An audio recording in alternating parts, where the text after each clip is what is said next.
I'm concerned in some of the discussions at this conference and many others that people talk about the American role in the past. I believe that the problems we face this decade are partially the trauma of 9/11 and partially the failings of the current administration. The United States should not by any means be counted out. Now this is directly related to the question of that we are addressing on the new Middle East. I think we need a new mission. We have to change the subject. We have to deal in different terms in this region. And when I say we, I'm talking about the international community, I'm talking about the countries of this region, but I am talking in fairness especially about the United States. Here's what I propose. I want to see the new president of the United States, whoever he or she may be, propose a new system, a network of Middle East forums. Call it a new regional security system. The keynote of this network would be that it is open to every country in the region: Arab, Israeli, Turkish, and Iranian. Now, my argument is, if it's good enough for Europe, Southeast Asia, Africa, Latin America, why can't the Middle East have this as well? There are people who say it's impossible. And I say, well, the people that talk that way about the Jewish state 120 years ago, we wouldn't be celebrating the 60th anniversary of Israel today.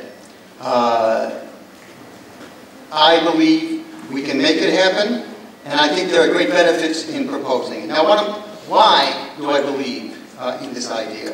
Because our policies are failing, because it's worked elsewhere, and because I think it would be helpful to us vis-a-vis Iraq, Iran, Lebanon, Syria, and the Arab-Israeli arena. Now, what am I talking about?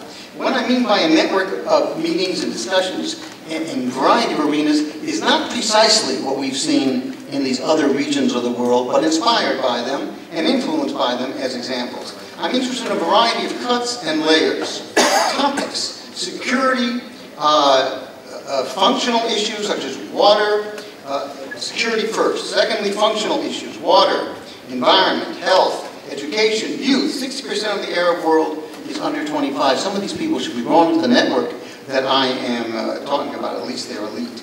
I want to talk, obviously we have to talk about economics, and obviously we have to talk about politics. I'm talking about then a variety of issues and topics, official and non-official tracks, what's usually called in the business track 1 and track 2. Track 2 is unofficial diplomacy. It has worked very well with CSCAP in ASEAN, the Association of Southeast Asian Nations. I think a lot can be learned. I'm talking about public and confidential meetings that will not be known. I'm talking about issue-oriented dialogues and dialogues among particular publics, journalists, for example, or business people, or lawyers, or educators. I want to change the relationship between societies. Do you know that, for example, women's groups in the Arab world, forget about everybody else, they are not even in touch with each other by and large, with some rare exceptions that are being done in particular cases, sharing views. I'm talking about universal, discussing regional issues, and particular participation. We already see some of this in the GCC and the Mediterranean discussion, and some of NATO's efforts in the Maghreb, etc. People will ask, didn't we do this before in the multilateral talks of the early 1990s? As you recall, the multilateral talks were 5 topics and discussion groups: refugees led by Canada, arms control, regional security led by Russia and the United States, environment led by Japan, water led by the United States, and economic development led by the EU. What I have in mind is quite different and much more ambitious. It is true that these talks were beneficial. I think that their value was largely unappreciated as people stressed the bilaterals, and that it was a mistake to try to focus on trying to get something accomplished, specifically in terms of arms control, especially in these meetings, like statements and the like, The very act of these meetings is important in itself. There were many mistakes in the multilaterals. They restricted the Arab-Israeli arena. I think the topics were not broad enough. The priorities were not the highest. They weren't integrated with the bilaterals enough. They were not part of a larger conception. The track 2 possibility, the unofficial possibility to feed in ideas was not utilized. There were inadequate networks. It was too restrictive, and they were not part of a general mission that I am proposing. But nevertheless, they were, in conceptualization, an early elementary notion of what I have in mind. Now, there are a lot of advantages today. We have the Gulf states with their funds, Dubai, Doha, Emirates, generally Qatar, we have, and others. We have China, India, with their new involvement in the region. We have a stronger EU. We have greater problems to address, from energy to terrorism to liberation.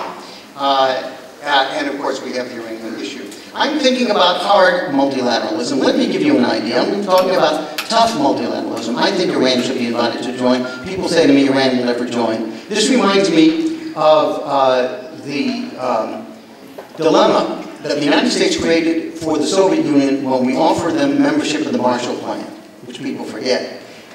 For Stalin, it was an impossible choice. He had to choose between saving the economic quality of his regime, which the Marshall Plan offered, and something worse, which was that the United States would intervene in his country, because that's what the Marshall Plan demanded.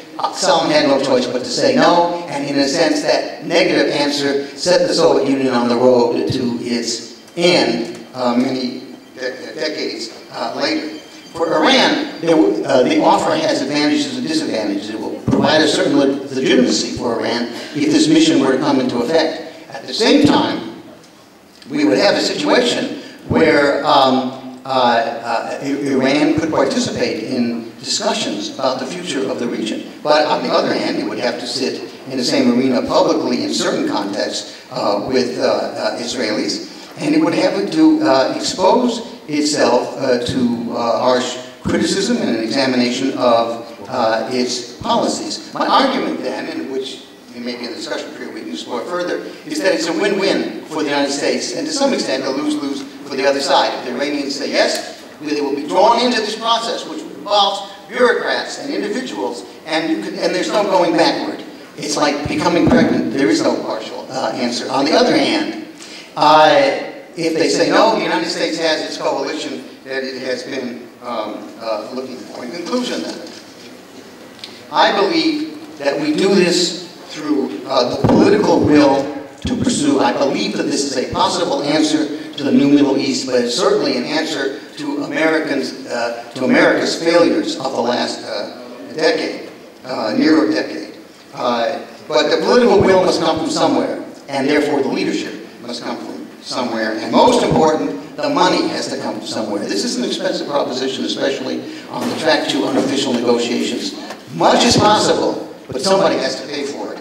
And somebody has to design it, whether it's American advisors and American specialists, or preferably international specialists working together. The funds have to be provided to do this. In conclusion, we need to re-energize Western policy, American policy.